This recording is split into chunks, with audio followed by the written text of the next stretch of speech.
Hey everyone, welcome back to the All Music Matters in That podcast. I'm your host, Brian, and today welcome a special guest. We got Heidi from the band Frogpond. How you doing today, brother? Hi, Brian. Sister? I'm good. It's I've good been to used. good to see you. Sorry, I've actually been used No to. words. You can call me brother. It's okay. I don't care. How you doing today, brother? I meant to say sister. That'll deal. No, you got it. Yeah. All Either. right. That's good. Yeah. And also a fellow nerd too. We got the glasses and everything. Yeah, I know. It's the readers. Can't see up close anymore. Oh, that's our deal. Yeah. I want to say mine's kind of the same way, but I want to say I'm a little farsighted too. I'm kind of probably in between, to be honest. So Yeah. These are just. I usually can see far away without them, but up close to the computer, yeah, I could probably get away without them, but I'm wearing them. I was gonna say we do a little Black Eyed Peas. Louder. Yeah. Yeah. Well, I guess outside of that, how you been recently? What you and the band been up to? I've been good. Oh, well, not a lot. But we just played a show here in town in Kansas City, where we're from, with a band called the Toadies that are from Texas. We I don't know if you know the Toadies. Okay, they're a were bigger in the '90s. They had a hit in the '90s. They were on Interscope Records, and we met them back then and did some shows with them, and kind of became friends with them when they just came back around town. So we did a show with them at this place called the Truman. It was really fun. We were supposed to do another show last weekend outside with a band called Rad Key, which is another kind of semi-local band. They're from St. Joe, Missouri. They've done pretty well. They got to go on tour with the Foo Fighters not too long ago. I think it was a couple of years ago. So that got rained out because it was outside. So that's rescheduled for August. And we have a couple more shows this summer. Mainly, though, trying not to play too much around right now. I'm working on writing some new stuff. So That's good. Have you lived in Kansas City your whole life? mostly the Kansas City area. I'm actually from a small town called Chilhowie, Missouri, and it's about an hour and 20 minutes south of Kansas City, and I grew up there. Very small town. I had 8 people in my graduating class. The town's like population 345. So lived there, grew up there, went to Warrensburg, Missouri, went to college there, and then moved to Lawrence, Kansas for a while, and then I've been in Kansas City for I don't know what, however many, 25 years or more. So Let's say represent the whole thing with the yeah, Chiefs Kingdom and all that. yeah. I'm a Chiefs fan, yeah, and a Royals fan. Really? Yeah. I mean, uh, I'm not like very knowledgeable on either of the sports. I mean, I know how to watch them, but yeah, they're fun. Yeah. I would say also was in Kansas for a little bit. When did you think? You're also a Jayhawks fan, the college basketball team. Yeah, I mean, if you live around here, I feel like you are, right? But I like Manhattan, Kansas. I have some friends that are from there too, so their team, the K-State, that I like to root for them as well. So, you know, That's pretty cool. But yeah. you get to elaborate on that as well as the band here too, in just a little bit. But Okay. first off, Heidi, I want to welcome you to my podcast right here. And the way it's going to work is I just want to ask you some questions. I want to get to know you more both as the musician, but also as the individual as well here too. So, Okay, perfect. all right, she's ready to roll. All right. Yeah. Well, if you know how the story goes, we always need a beginning, middle, and then an end. So Yeah.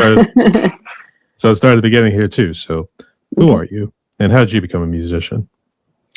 My name's Heidi Phillips, and I am from a small town in Missouri, and I grew up listening to mainly Jimmy Buffett when I was a kid because my dad was a huge fan. So I grew up on Jimmy Buffett and Jim Croce and Don McLean and bands like that, artists like that.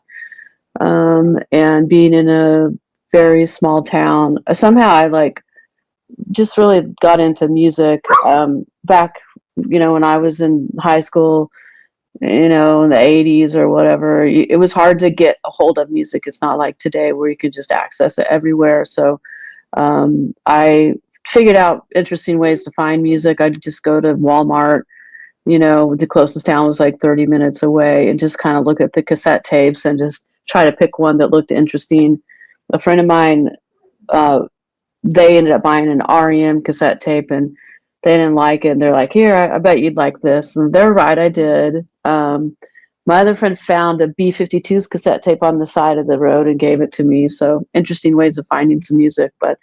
And then I would listen to like college radio, the one that was closest there, like on Sunday nights to find new stuff. So started out playing drums when I was 14. I played drums in school, played like snare drums. Yeah. So I still play drums. I saw your drum kit in your preview. I'm like, I have one, not probably as nice as that, but I use it for writing and recording. But I don't know, just started playing drums and went to college, decided I wanted to play guitar, picked up the guitar when I was 17, started writing songs and just loved it. So That's a pretty interesting story. So, yeah. Are you still doing drums these days with the band Frogpond?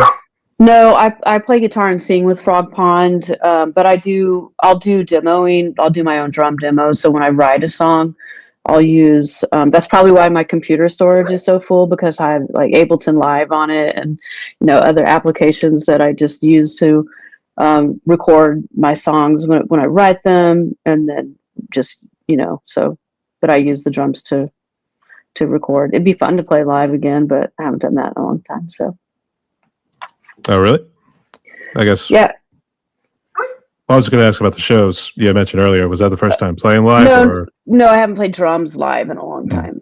Yeah, drums. Yeah. I was going to ask about life kind of in Missouri there, because I've never actually been out to St. Louis or let alone in Kansas City or any of those places right there. So what's life like out there in Kansas City and other parts of Missouri?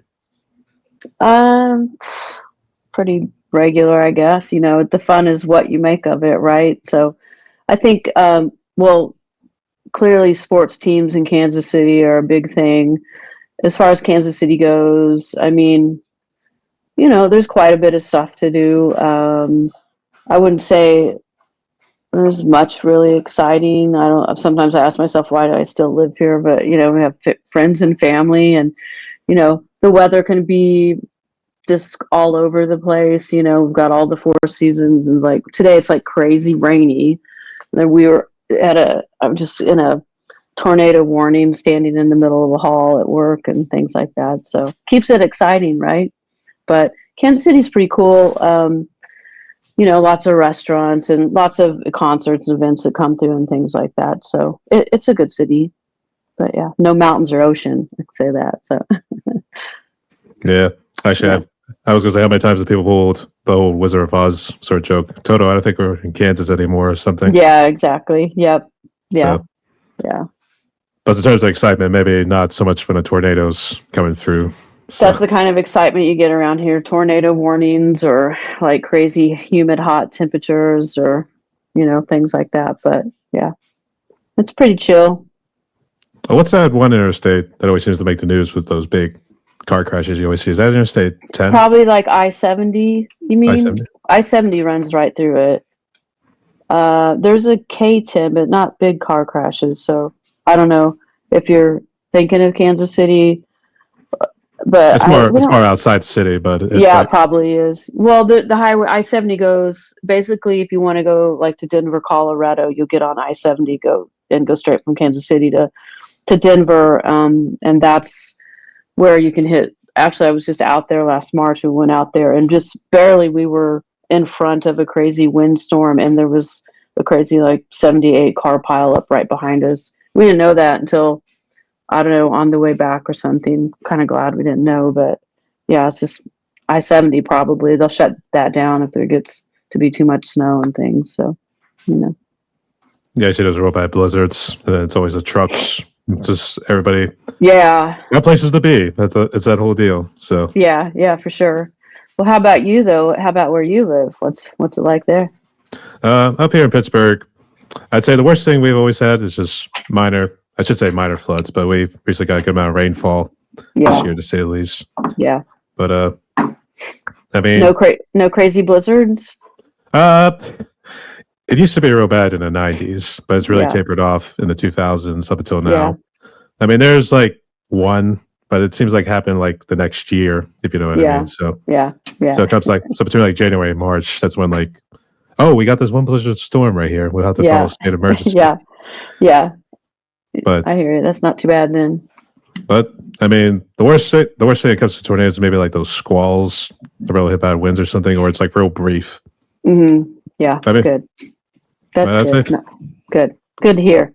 I would say Pittsburgh's pretty much a safe bubble, so Yeah, good. I'm comfortable where I'm at, to All say the right. least. That's good. So, but I know you mentioned about Jimmy Buffett earlier. I guess do you get a little Yeah. sad when you hear the Margaritaville and Cheeseburger in Yeah. Paradise? When I get sad, do I have a margarita and a cheeseburger? Is that what you said? Oh no! When you hear the songs "Cheeseburger in Paradise" and Oh, Margaritaville, because he passed passed away. away. You mean? Yeah, Yeah, yeah. It's pretty sad. But I don't know. He did pretty all right. He had a pretty good life, right? So he's a legacy. You know, he's a good songwriter. I wouldn't say I write anything like him, but I think he's a good songwriter. would you say he's one of your biggest influences, or I guess who really kind of influenced your play style, both on drums and guitar? Nah, I don't think he's an influence in maybe the respect of like, well, just so as a young, easily influenced kid growing up listening to Jimmy Buffett or Jim Croce, just those types of that songwriting style. So I feel like I did, in a sense, like pick up some skills from that, like how to structure a song or what's important about a song or what makes a song good. So I think I do take that with me from that, and as far as my songwriting goes. So in that sense, yes. Stylistically, probably not, but you know. I guess if you want to list any other artists, musicians, or bands that kind of influence your style, go ahead. Well, I mean, I feel like initially, well, clearly, REM is a big influence on me. To me, I think songwriting style fits in there somewhere. I love like the Pixies, Nirvana, throwing muses, all the standards back in the early '90s that were really, made the alternative scene. So I would say that those types of bands are bigger influences on my writing style, and probably still are. But I think that currently I'm looking for different and new influences so that I can write some new and different songs. And that doesn't necessarily mean a whole different style of song, but just like drawing from different areas that to kind of spawn that creativity, if that makes sense. So I see. It's always good, like yeah. having an extended list there too. Yeah. But I would say you didn't strike me as a grunge girl, to be honest. So, Really?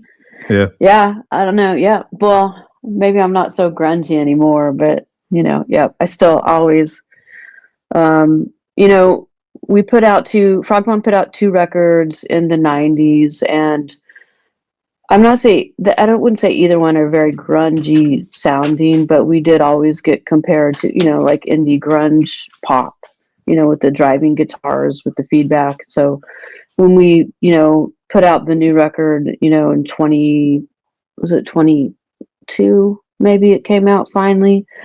I feel like that guitar influence is still in that. And so I wanted to bridge the new record with the other two records. It had been such a long time span. So I wanted to stay in the same style. So clearly, I think that influence probably still shows in that. So I guess speaking of which, I guess in terms of the band Frogpond, I guess did you first jump around with numerous bands before you formed this group? yeah, well, my first band, I was a drummer. So I started like my first kind of real band that I played shows with. I was a drummer. I was 16 years old, and it was just a band called Keeley Zoo out of Warrensburg, Missouri, where I went to college. And then I, so it was Keeley Zoo. I played in another band, Winter Harvest, and I had kind of dabbled in a couple other bands playing drums. But Frogpond was my first band that I played guitar. So I didn't really know how to play guitar that well, or I didn't, had never sung before. So basically, I got myself and a couple of my other girlfriends, we wanted to do the girl band thing. So we got together. They didn't know how to play their instruments. My friend Julie didn't know how to play drums. My friend Gigi didn't know how to play bass. But so we just did it in a safe zone, and ended up, I don't know, getting a couple shows, and it just kind of went from there. And I just really that I love playing drums, but I also like if I had to choose one thing to do related to music, it would be songwriting. So playing guitar allowed me to do that. So, but I like playing guitar and drums and happy to have that kind of background. So it helps. I can use those tools to write. So, Just real quick, I guess. What is the current lineup of Frogpond? so myself, Heidi Phillips, I'm the singer, guitar player, songwriter. Then our friend Kristen Conkrite plays guitar. Our friend Brian Brooks is playing bass with us now. And we've got Michelle Bacon as our drummer. And we're all Kansas City locals. So That's good to hear. So, I guess when did it officially form? Because I heard you mentioned 22. Was that when you released like your first album under Frogpond? no, so Frogpond actually was formed in 1994 with those girls I was talking about, Gigi and Julie, and we got signed to. Well, we put out a demo tape, we got shot by some labels, got signed to. It was Relativity Records at the time, but it was a subsidiary of Columbia. So the members back then are definitely different than the members now. So we put out an album on Relativity. Relativity kind of changed their focus to rap. So we got moved over to just Columbia and ended up putting out a second record on C2, which is another subsidiary they made at Columbia. And that came out in, I think, 98 or 99. And we toured around quite a bit. We got to do some opening slots with the Goo Goo Dolls. We ended up on a tour with the Goo Goo Dolls. We were playing the side stage, which was great. It sounds great, but it was just probably not the right place for us to be as far as crowds go. Anyway, it just was really difficult to maintain between all those small snippets of story. There's a lot more story, but we ended up breaking up in 2000. So from 2000 to 2020, Frogpond was not existing, right? We had, during our second record, our friend Billy Johnson played drums. And then it was 2000, I think 17 or 18, he passed away suddenly. We did a reunion show for him. And just doing that, getting back together with some of the original members and some not, just that kind of sparked Frogpond, interestingly enough. And so we had talked about doing like a reunion show, but then it ended up, I was just like, no, let's just write a whole new album. So I did that, and it was meant to come out a little bit sooner than that, but we made vinyl. It took a little while to make vinyl, and it was kind of in the middle of COVID as well. So, we got together and started rehearsing. I remember rehearsing with the masks on and things like that. We had like the plexiglass sheets between, everybody playing and things, and then we recorded during that time. And I think it came out 2022, I think, is when we finally, might have been 2021 when we finally played the release show. And we basically had just been kind of playing some shows and having fun with it. And it just, now I'm just feeling at this point it's time to go back and do some writing, so I think they want to say get back to the good old days. I want mean, to say that. when are the good old days? Yeah, but yeah, just writing is the good old days. I like writing, so that's pretty cool, especially playing alongside the Google Dolls back in the day. So yeah. Did you get to know him personally?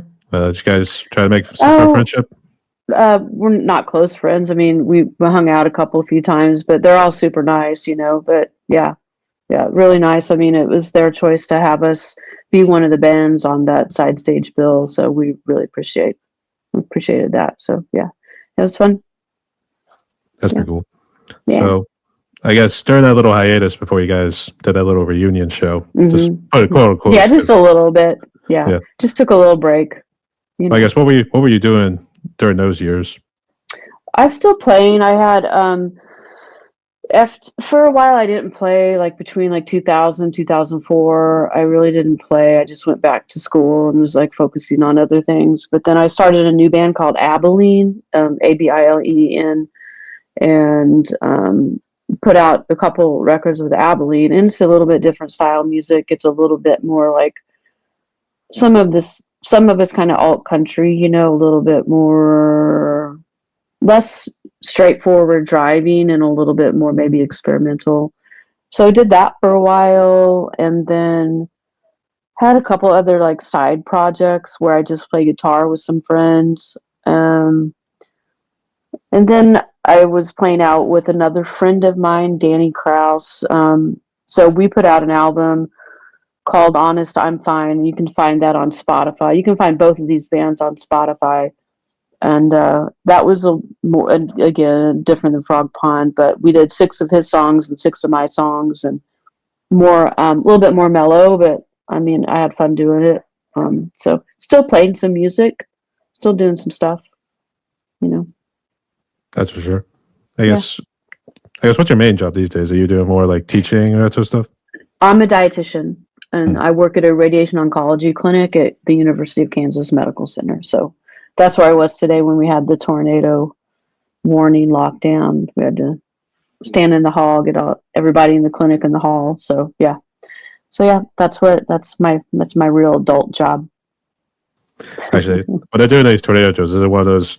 I keep thinking of the school ones, for instance, because it's like get up close to the logger, put your hands over your head, and just duck down. Yeah, luckily we didn't have to do that. We just kind of hung around in the hall for a while, waiting for it to pass. So, I guess how bad do the tornadoes get? Have you guys got rocked by some real bad ones?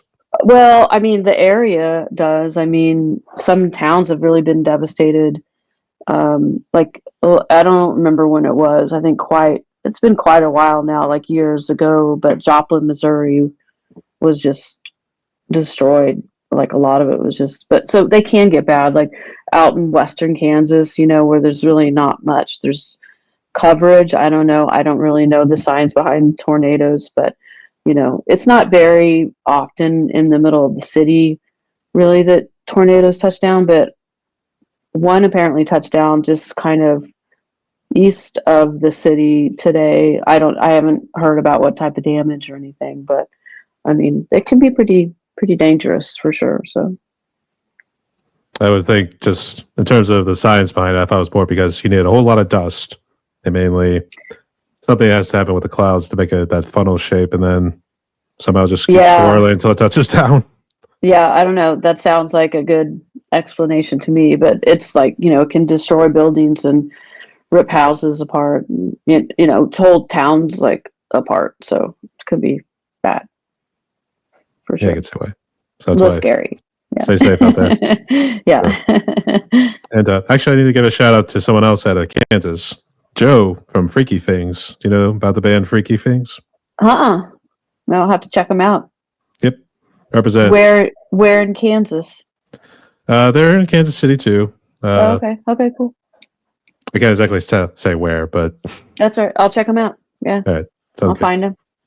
So I know you mentioned about COVID earlier here too, and it seemed like 2022 was when you guys put out the album for Frogpond there too. So I guess during COVID and up to the point you released that material under Frogpond, I guess how bad was COVID for you, family wise, and then I guess anything else you were doing music wise?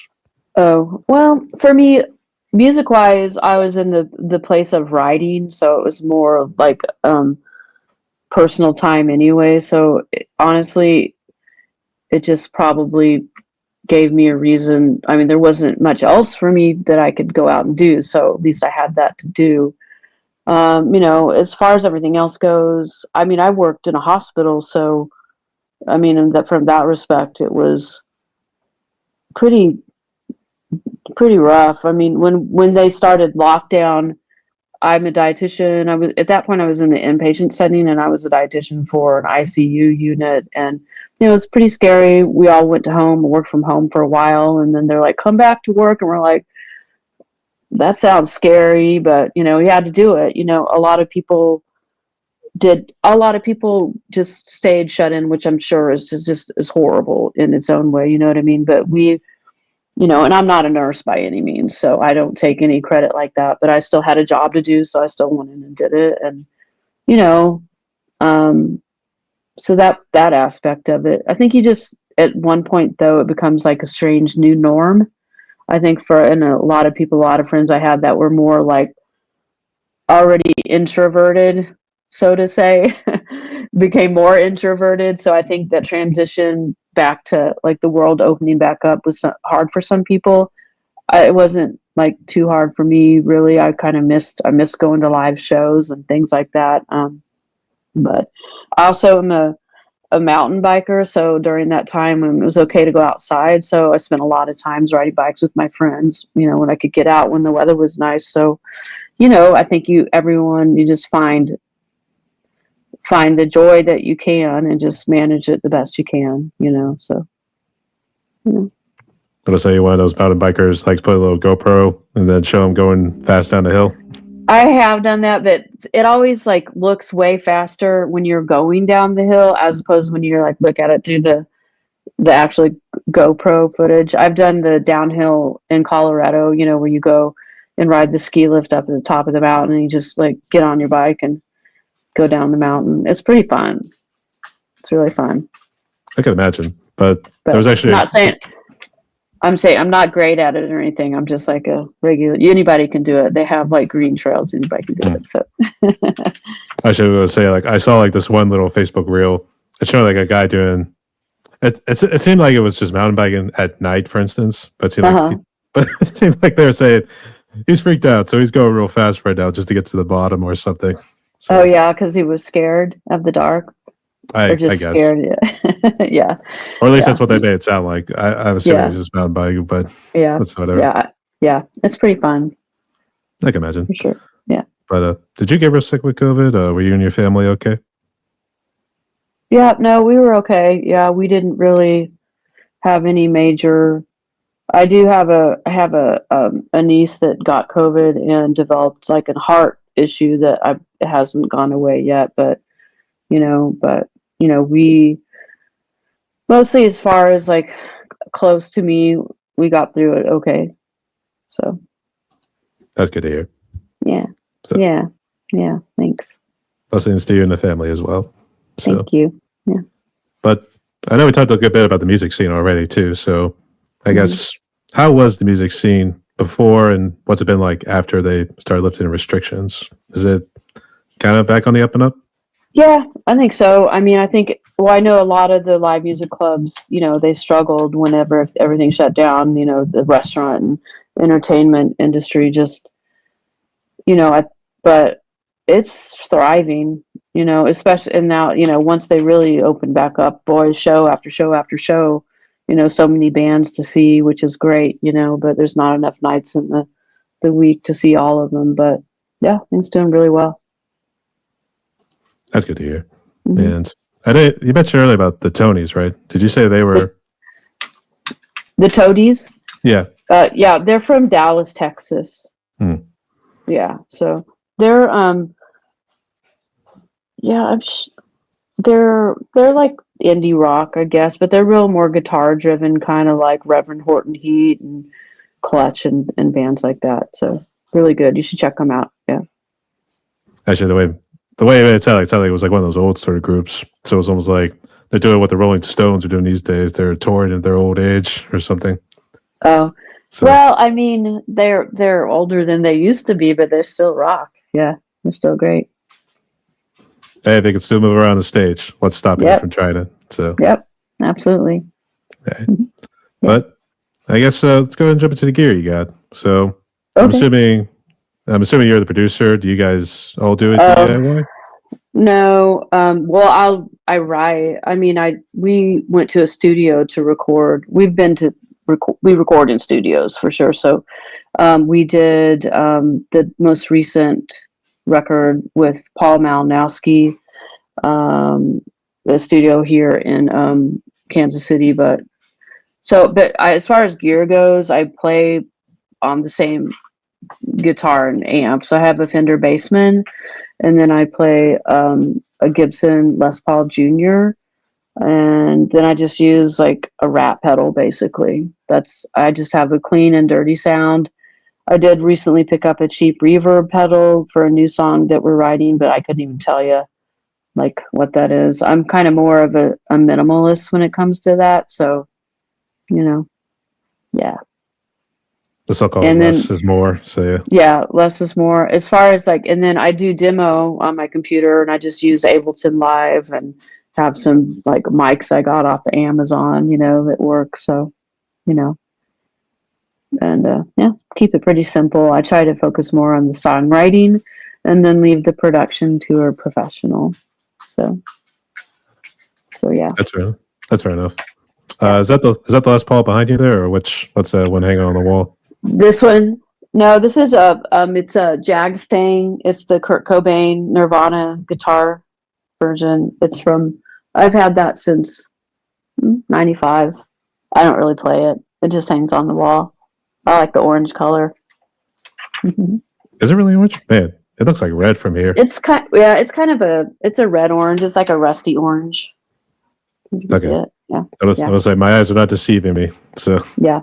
I'm saying I'm going to an eye doctor in a couple of weeks. Yeah. So it's not a bright orange. It's like a rusty orange. Yeah. Hey, that's cool. Yeah. But I did have to ask about in terms of challenges. I guess these days and even in the past. So just mainly in the music scene, I guess. What was your biggest challenge you always seem to face? I just think everybody probably faces the same challenge of how do you get your music out there? How do you get your music noticed? And how do you get, that attention and momentum that you want? And I think under that comes with all the other challenges. Nowadays you have to do it all on your own. You pretty much have to make all the music, record all the music, market yourself, do all the social media, book your own shows, drive the van, like all of it, right? Save the money, manage the money. So I think that in itself is a challenge because I think a lot of music, as far as I'm concerned, I don't want to do any of that stuff. I just want to write songs, and I think probably there's a lot of musicians out there like that really just want to write and don't really want to deal with the rest of that stuff. So, for me, like I would love to just be able to write the music and have that all the other stuff done for me, but I know you have to reach a certain level of success to have that happen. So I don't know, I guess that would be like, my biggest challenge, but I think I've been lucky to do the things I've done with music and get where I have, with it. So I'm not complaining or anything, but I think all of that's a challenge, knowing even where to start. Like there's so many bands these days, right? No, it's crazy. I think the ability for everyone to make their own art has been great, but it's also saturated the music industry. So, it's hard to tell. It's hard to stand out in a group of so many different artists, so. Well, the other thing too is not too many other bands could say or brag about that they played or shared a stage, let alone a side stage with the Goo Goo Dolls. So yeah. So we got that right for you. Yeah, for sure. Mm-hmm. I guess, did you guys tour all over the States and go overseas, or was it just not overseas? We we toured just in the United States, just what we could pick up. So for our first record, we had a couple other big moments back in the 90s. The first record that we put out, called Count to 10, was produced by Art Alexakis from Everclear. And then we also got to meet Mike Mills from REM, and we played the end of the tour party for their Monster tour. So that was a good, fun relationship to build. So, we've got a few things on our bio that stand out for sure. So, and then we played some shows with Nada Surf along the way. We opened up for other bands along the way. I'm trying to think off the top of my head, but yeah. But then, we've also played to two people, in wherever Texas, I can't even, so we've run the gamut on what we've done for sure. That's for sure. And I guess it was Yeah. kind of a dream come true seeing, or let alone play alongside REM. So Well, we didn't play alongside them. We just got to play their end of tour party, and so they did get up on stage at the end of the night, so that was cool. But yeah. So yeah, that was awesome. Yeah, for sure. recently, because I use Sirius XM as my radio station, and I actually recently stumbled upon what's called Lithium. So, yeah. So it plays a lot of the music with the grunge, for instance, but also has a good number of REM. So yeah, his songs like "Losing My Religion." So, yeah, it's a good song. Yep, yeah, that's a good station. But I had to honestly lie because I didn't realize Lithium was actually the name of a Nirvana song. Yeah, so. Yeah, it is. Yeah, makes sense, huh? Are you a Nirvana fan, or are you a grunge fan, or 90s music fan, or what kind of fan are you? All over? Well, I used to start off listening to more like the rock, for instance. So it was kind of a little bit of a mixed blender, to say the least, back in the day, because it had like the classic rock. That some of the bands that like came out in the 90s, for instance. One, for instance, was Bush, the band out of the UK, the one that did Machine Head, all those guys. It was pretty much that, but I also dug Vertical Horizon, which the album I pretty much do, or a lot of people know about, is Everything You Want. Yeah. So, but then you hear like that band. Well, hear like some of the older stuff. It's like acoustic guitars and maybe like drums. It's like that little hard edge rock you got with Everything You Want. Yeah. So it's kind of a little bit of culture shock whenever you think about it. Yeah. Yeah, for sure. Well, cool. But I really dug Van Halen as a kid there too. I mean, I would probably dance around just listening to those little cassette tapes. You put it to your boombox, so you just listen to it for hours on end. Yeah, that's awesome. Then I got more into heavy metal because a friend of mine introduced me to the alternative, and then it got heavier until it reached like the death metal stage. Yeah, that's all right. You got to explore all the channels. But outside of that, I mean, it was really a lot of those groups. And pretty much I've been kind of doing a whole lot of death metal stuff. I don't know. That's cool. I don't know how much you saw my channel, for instance. I guess I don't know what videos you also checked out too in terms of my drum covers.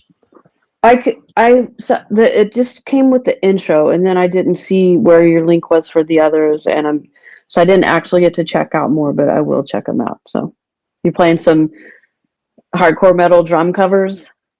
Yeah, gets the blood going, and then I would say it's a nice workout method. So it's almost like running on a treadmill for a good long while, as well as also it really causes you to think. That's perhaps what I love most about metal.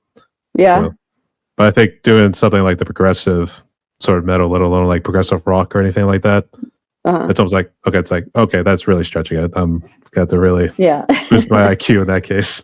Yeah. I'm a lot more simple than that. I just like to go straight forward and you mean like with the complicated drum beats and things?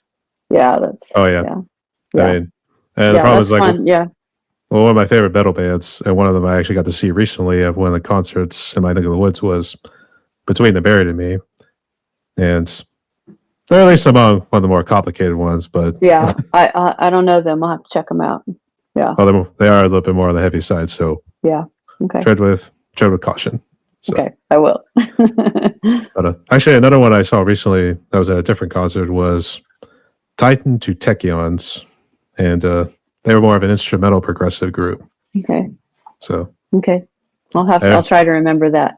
It's a little bit to remember, but if you need help, I'll message it to you later. So. Okay, sounds good. But I would say that's my guilty pleasure. I'm a metalhead at heart. So. That's awesome. So. I respect it. I guess what about you? I guess what's your guilty pleasure or hobby, I guess? Well, I mean, I love EDM music. So, I mean, not like rave music so much, but I love dance music. Even though I don't really write that type of music, I just love a good beat. So, I like, my channel, my music station, I listen to Pandora all the time, and it's full of bands like, I don't know, Clang Carousel, or trying to think of some other ones like that pop up on there. Just some random like EDM pop music.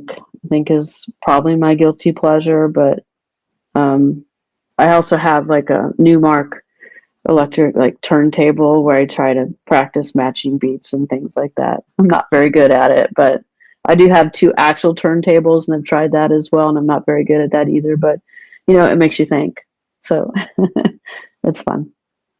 Actually, funny enough, I interviewed a couple guys that were, I think they're more strictly DJs, but they've also messed around doing some of that stuff with the turntables you hear. Yeah. The scratching with the vinyl, if we want to call it that, or Yeah. I guess whatever the term is for it, I don't know. I think it's called scratching. Yeah, I think it is. So yeah. I just try to like match the beats of two records. And that in itself, like just on regular like analog vinyl, I think that in itself is enough of a challenge for me. So Yep, like I got a shout out yeah. to Des and Ian for the work they do, the scratching and all the vinyls. So, That's awesome. I'll leave it to Des and Ian to do all that. Yep, that's for sure. Yeah. So I guess I found you on Facebook. So I guess what other social media do you guys use to kind of? Oh, well, we're on Instagram. We basically stick to Facebook and Instagram. We do have a Blue Sky, but like that, no one seems to be on that. And it's just Frogpond. I think Instagram is Frogpond KC. So, and they're connected, so you'll just follow one or the other. You see all the same stuff probably. We keep it pretty simple. I guess is there another frog pond that kind of just took the frog pond? It was probably just like a page about actual frog ponds. Like if you ever look up frog pond, people will post pictures of their frog pond with a lily pad and like the flowers and things. So I think it was just that. So we had to put KC behind it. Well, I guess is that how the name was? That how the name came about, or was it just? It was a random. When we got the band together, the three girls. Our bass player came from Belton, Missouri, and they had a Frog Pond Cafe there, which is actually still there. And so she was like, "What about Frog Pond?" And we were just like, "Okay, I don't know what we were thinking." We weren't like, I wanted to call it. I wanted to call us Valley of the Dolls, based on like those old like 70s movies about whatever hallucinating on drugs. But we thought, no, Frog Pond is probably just a more even keel. I don't know, it just stuck. I was say I think people will figure that in psychedelic rock afterwards. Yeah, so. Right. Yeah, we're not psychedelic. Not that far. No. So no. Let's see what. So I guess outside of that, what would be like maybe some sort of advice you give to other musicians who are perhaps trying to go for something similar? Because it seemed like you really got it rolling there when I guess even back in the 90s too, and 2000s when you had the Goo Goo Dolls, and then it seemed like kind of riding a little high when say you were technically at that apex level. So I guess what would your advice be to those musicians who are probably going to go for something similar? Yeah. I don't know. I honestly, I don't want to say I don't have any advice, but I mean, okay, it's kind of, I think a lot of it is luck. So don't be hard on yourself and just go out there and write the music that you want to write and just do it. Make sure you're loving it and having fun with it, and maintain that artistic direction that you want to go with it. Try to trust in yourself and trust your intuition, because I feel like for the most part, mainly music is going to take people where maybe they're supposed to be in life. Like maybe it hasn't taken me like you said, and maybe I didn't quite hit that apex and take off, and that's okay. I still have a lot of memories and have become the person that I am from it. So, like I don't really have any advice about, make sure you stay up on your social medias and make sure that you create all the content. You need new content daily and and all that stuff. And to me, that is not the point of it for me. So I would say just, you got to do it for the right reason, right? You got to make sure you're doing it for the right reason. So find out what that is and try to stick with it, I guess. That's fair enough. I think the other thing too is for a lot of the big bands, they at least have like a good presence, let alone like the real big ones, for instance. Some of the posts I see like on Facebook say like those sorts of bands, whenever they come to like a local venue or something, should have those local bands be the openers for them. Yeah. So that's actually, I mean, that's great. Yeah. So, kind of like just sharing in that, trying to, because if you're new and starting out, how else are you going to find yourself in a good spot in front of a good crowd of people to even know if it's, something that is going to take off. So I definitely agree with that. We always try to have, when we play shows here, we definitely always try to, you know, make sure that we have space for other bands, and share what crowd we have with them. So, I mean, I agree. I think as a community, Kansas City is a really great music community, and I think being able to get yourself in a good music community where you can build relationships with other bands is, I think, important. I think that it maybe was a little bit more like community based. It is community based, but back in the 90s, you pretty much had to go out to be around people to meet people like you. But now you can find that so many other places, online, on YouTube, on different social media channels. But face to face, like, really creates those relationships. So if you can do that, I think that's good advice for sure. That's for sure. Yeah. It was funny because the interview I did recently with some people that are out of Albuquerque there, it said how tight knit as well as community based the music scene was in their neck of the woods. Uh-huh. But it seemed like you had some like strays or people who were perhaps a little too egotistical or something like that.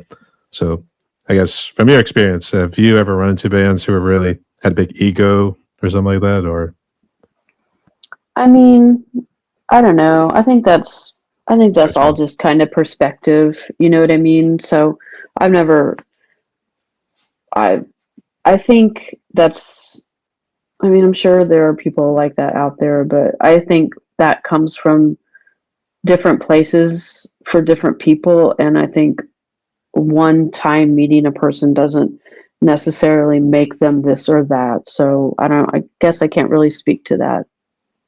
Maybe, I guess you would have to get to know a little bit more to know what they really like. So yeah, Yeah, I don't know, yeah, it's hard to say. fair They enough. might have had a bad day or something, right? I guess it's either Yeah. that or you. Actually, I think what's worse is you hear like the rumors, for instance, or something like that, or some sort of gossip. So I think Yeah, that's also damaging there too. So yeah, yeah. I mean, it takes all types, right? I guess. Yeah. So that's good to see you have run into people like that. I hope I didn't jinx it just in this interview too. So let's keep it that Yeah. way. Yeah, no, that's all good. Yeah. You've run into people like that. Yeah, I mean, I'm sure, but that's with anything, I think, right? I would say they at least weren't directed at me or anything like that. Oh, So that's yeah. at least a good thing. Yeah. I would say I have met a few oddballs, or at least seen some oddballs to say the least. Yeah. So actually, what was Yeah. that? A Pirate game we had went to. They were playing the Phillies, and it was a game.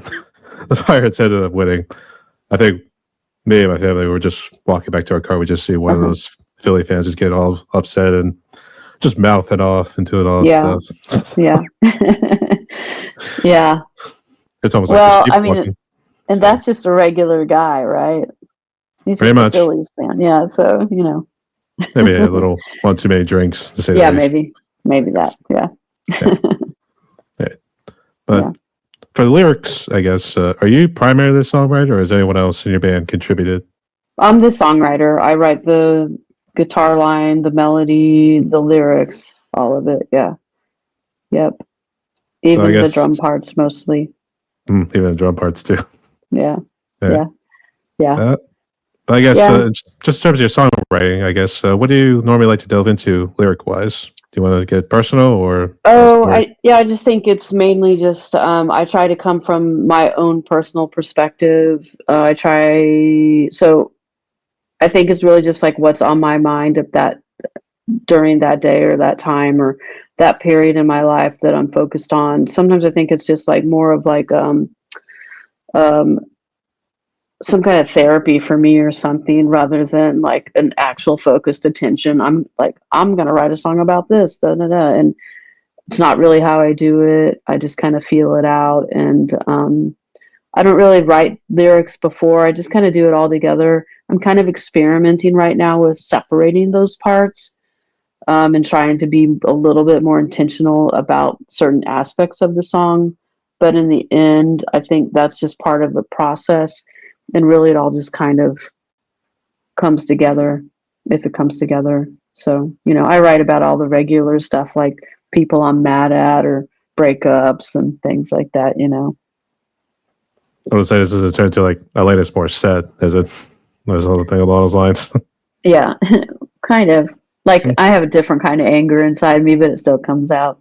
All right, fair enough. I can see why. Yeah. So, but I hope you are feeling better. So I feel great. All that therapy, all those songs, right? We don't need no stinking therapists. Yeah, just writing songs. That guitar back there is my therapist, to say the least. Yeah, exactly. I can see why. Right. So Heidi, we've reached for the questions here very good. So let's get to some extra fun ones here. So ready? Okay. I read through them today and I was like, oh gosh, I haven't really thought about this, but I'll try. All right. Well, we're putting her on the spot right here too. So it's almost like we should do like a good cop, bad cop sort of scenario or something. Yeah. I'll put you on the spot. All right. Let's see what you got. So for the first one right here, and there's a particular dish I'm curious I haven't heard about from Kansas City. What would you say is currently your favorite food? I mean, I would probably say that I go out for tacos and margaritas. Maybe not always margaritas, sometimes a beer, but like 3 times a week. Like, I don't know. I just like if I was stranded on a desert island, it would be some kind of taco. They're just tasty and fresh. I had really good street tacos the other day, brand new. Going to go there like very soon again. I would say, was it Taco Tuesday? No, actually, there's 2-for-1 tacos at this restaurant here on Mondays. So missed that yesterday though. But there's a lot of good Mexican food here in Kansas City. So maybe I'm biased, but that's what I'd say. I guess. But isn't Kansas City also known for barbecue? Yes, I mean, yeah, very much so. More known for barbecue than Mexican food, I'm sure. But yeah, I like barbecue. But barbecue's like really fills me up, and it's really salty. So I don't eat it very often, but I do like it. I limit it to once a month. So yeah. Every now and again. Yeah. And actually, just out of curiosity, is there a certain, I don't say like famous dish, but maybe more along the lines of a dish that Kansas City is known for, whether it is like a Mexican food or barbecue? Well, there's the KC strip, right? Like the Kansas City strip steak, but I mean, I would say barbecue is probably just in general barbecue. I don't know. I'm not that much of a barbecue connoisseur, so I couldn't tell you if it's ribs or brisket or whatever. But I think you're right. I mean, you hit the nail on the head. Barbecue is what Kansas City's known for. So, I guess. But it's funny. It's funny you mentioned about margarita earlier because I go back to Jimmy Buffett with Margaritaville, and we actually went to a Margaritaville down in Orlando there, right in the Universal Studios.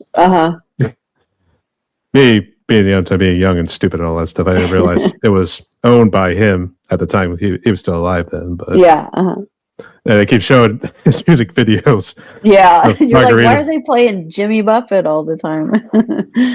It's like, I want to see some other music. I want this to be like Hard Rock Cafe where you get all the music videos or live performances. It's definitely like a chain restaurant experience with all the Jimmy Buffett videos and things. It's funny, yeah.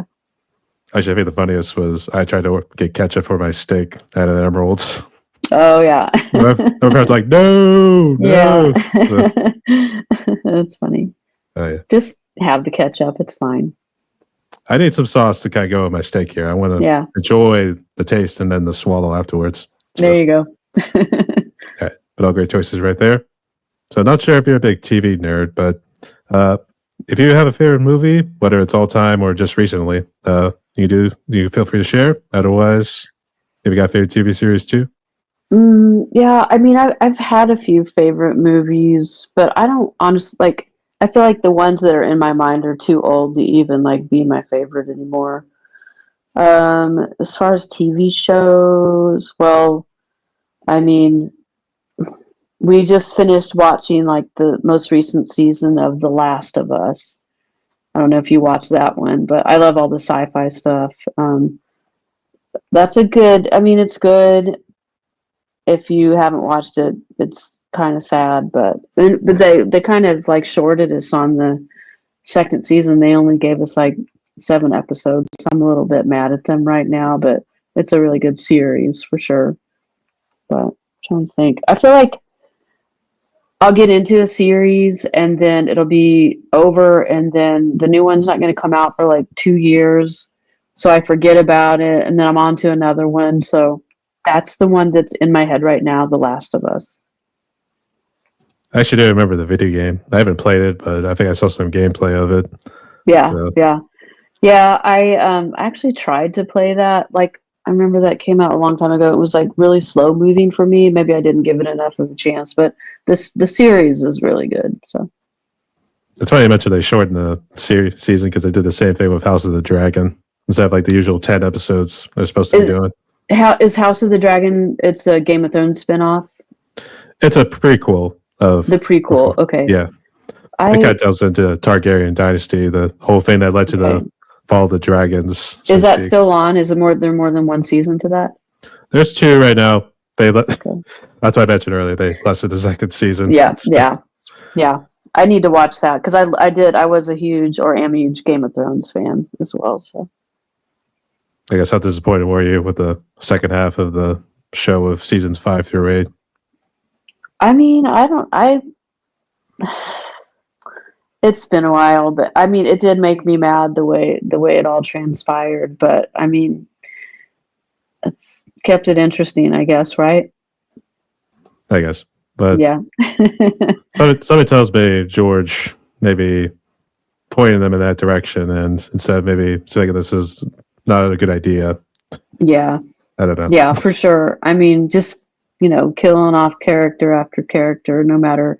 I mean, that was one of the first shows I feel like that started doing that. Unless like you're a Walking Dead fan, did you watch The Walking Dead? Ever? I never really got into it. Life always seemed to get in the way. Well, so there was a moment. Yeah.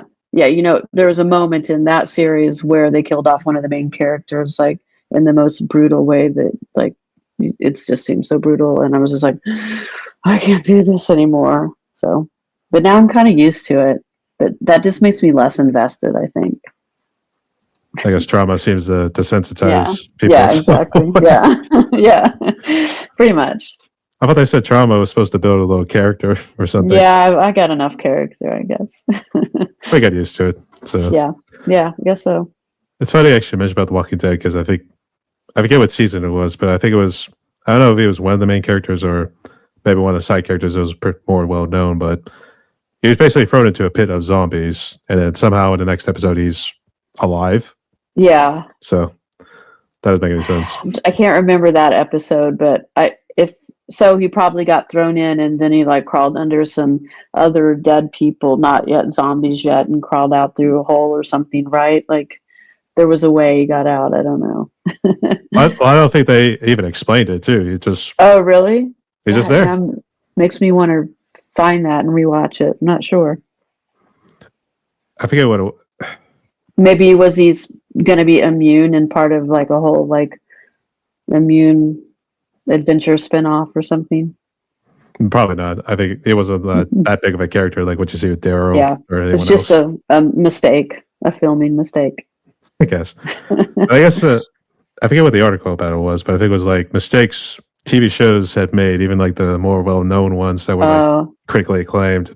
Oh, no one is making news. Yeah, just not paying attention to that part of it, I guess. I guess not. So, yeah. I was hoping, they'll just spit them right in here, then yeah, they won't. Yeah. Editing problem there, I guess.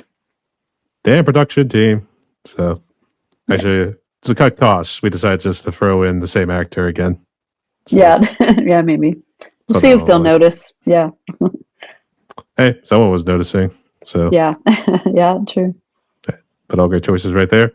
So, not sure if you do drink any alcohol, but if you do, what would you say is your favorite alcoholic drink? And then what's your favorite non-alcoholic drink? I mean, I'm kind of a beer drinker. I mean, I like a nice IPA, I suppose, but just a standard go-to is just like a light beer, like a Miller Lite or something. Um, Non-alcoholic drinks, I just drink a lot of water. I try not to drink a lot of soda, but if I did, I'd probably like Fanta or Pepsi. I keep thinking more of the Sunkiss sort of ones. Is Fanta a little bit more sweeter than Sunkiss? I don't know if they taste that much different. The Fanta's just, they had more fun commercials on TV. Oh yeah, it was always the You ever woman. seen a Fanta commercial? Yeah. I should know it. I think it was the Family Guy little skit they did in theirs because there was always normally pretty short, sweet, but they get funny right to the point. I think it was instead of Yeah. like young girls, it was like all these old women, for instance. They're all just Oh. jiggity with it out there. Yeah. I'll have to look that up too. It sounds funny. It did sound, it actually was funny Yeah. back in the day. Yeah. So, great choices there. And here's how I'll award the last one because I think it could be pretty tough to put people on the spot. But here's how it goes. Okay. So if you do have a favorite song of all time, you can feel free to share. Otherwise, actually, I do and or because I think people tend to do both of these. List your top 3 bands that you would consider your favorites of all time. Favorite song ever? I don't think I could just pick one. That's for sure. I cannot do that. My top 3 bands of all time. It's kind of hard to because I like certain bands because I like to listen to them, but I like other bands because I think they're really the best. Like I think I would say that Tom Petty is like one of my just full on top singer, songwriters, just band. Just I love to listen to Tom Petty, but I just think he's just an amazing songwriter. I love Lana Del Rey. So I mean she's definitely got to go up there for me right there. And then a third one, I don't know. I think it changes as you go through life, you start to have different, choices and they kind of pile onto each other.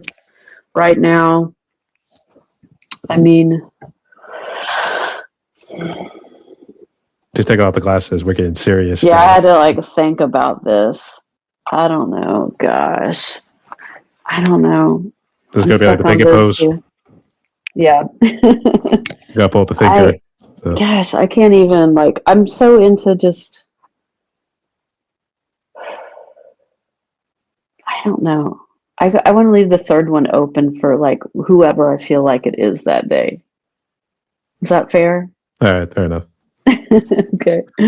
Yeah, I know. It gets pretty tough. I don't know. Yeah, it is. I don't know if it would have made it easy. It was top 5 because that's what I used to do back in some of the other interviews I've done. So well, yeah, it just takes. I mean, it's just hard, because then you think about one band and then you think about another band, another, and there's just so many good bands and so many bands that have influenced me or influenced someone that it does make it really hard to choose. I think so. Sorry to be lame on that one. Be a cop out on that one. I think it'll be. I reserved the third spot. Yeah. I reserved the third spot forever to be open. That's fair enough. But I think somehow people's minds and hearts, it feels like it would be sacrilegious if I picked this band over that band. So yeah. Oh yeah, that's true too. That's true. Mm-hmm. All right, but fair enough. And great choices there. So, okay. Fair enough. Mm-hmm. So Heidi, we breezed through all the questions here. We are down to one more question in my podcast. Excuse me. Okay. Before we jump into it, would you like to ask me anything? Say any final words before we jump into it? I want to know how you found me on Facebook. How did you find me down the rabbit hole? I'd say it was kind of down that rabbit hole and then just luck of the draw, to say the least. Yeah. So I follow a good number of bands because, on Facebook, it gives you a whole row to choose from. And you just keep sliding across to see musician bands or friends you might know, that sort of deal. So Just did it. Just went down the rabbit hole. Basically, but it was I don't know if it was like one of your posts or something like that. And then I think when I clicked on it, it said musician and band, or whether it was just one of those ones I saw in the swiping side, we should say. Yeah. For like a better term, but yeah, cool. But I follow those. I saw it on there, and I'm trying to fill up some slots, and also try to get September done because that reminds me of how when I would just go to like Walmart and like look at the cassette tape row and try to find like some new music. It works, right? I'm glad you found me. it's sort of along those lines. I think in my case, it's more just finding the video games and then seeing something that appeals to you. Yeah. So it is behind that glass, so you can't really. Yeah. Search through. Yeah, that's it. That's true too. Yeah, just looking at the case and hoping that it looks good. Yeah, for sure. Well, what is your top? I got to ask you the last question. Either a favorite song or top three bands. I think if I go top three, because I think it's sacrilegious to pick one song overall. So, but I think it's also because the music I've been kind of listening to recently. So I've been doing a lot of bolt thrower. So you'll notice that one that was kind of my bolt first thrower. song. Yeah. Okay. Think like those bolts you put on, or even like a lightning bolt, for instance. Yeah. Nice. I would just throw it. But the other reason I do a whole lot of that is because their drummer, Martin Kearns, he had tragically passed at a young age. Oh. So that's what actually led them into retirement in the 2010s. I think it was 2011 or something like that. But, so I do the drumming in honor of his memory, even though he was not on like all the albums they've done throughout their discography. So I'll do that one. Yeah, I love Between the Buried and Me, but God Almighty, I should say I only did 2 songs from them. That was because I at least knew what I was walking into in that case. Yeah. So love listening to them, but definitely cannot do their drumming patterns. Yeah, so. That's awesome. I've been kind of digging a whole lot of Morbid Angel to pick the third one. So I think I've heard of that one. I think I've heard of that one. So I'm going to check out some of these bands. Right. Actually, I was going to say Morbid Angel was actually a Jeopardy question. Is it? I don't watch Jeopardy, so. I forget how the question was worded too, but I know it was like Morbid Angel. I don't know if it was Deicide or something, but if anyone knows, let us know in the comments, because I do remember it was related to death metal bands, and I forget it was like the influence they had on it or something along those lines. But it was on Jeopardy. That much I can confirm. Okay, awesome. So that's awesome. You'll probably find it. You'll probably find it somewhere on YouTube or somewhere. So yeah. Okay, I'll look for it. Yeah. Anything else? I don't think so. It's nice to talk with you, Brian. Same here. But we do have one more question, and this kind of might tie along with the advice you kind of gave earlier too, but here's how it goes. So I used to word it kind of more along lines of COVID, but considering the amount of negativity that you've been seeing, like on the news, for instance, not just here, but even around the world here too, I feel like people need some sort of hope to push them forward or get, quote unquote, get off their ass. That's their deal. So what would be your message of hope for musicians and people out there so they can move forward with their lives? Well, I actually was thinking about this type of thing today. And I think that it's really easy because there is so much information out there and we're just kind of bombarded with it all every day.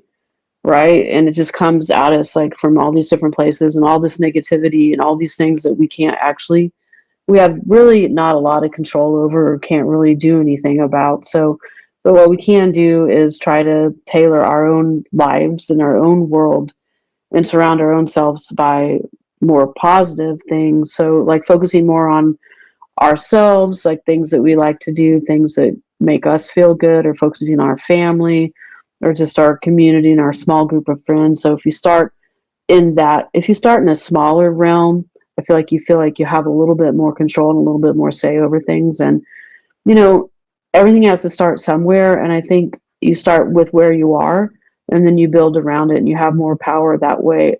And so you're, in a sense, creating a positive environment for yourself and people around you. It's going to have a positive effect on everything else, I think. So spoken like a true prodigy. Yeah.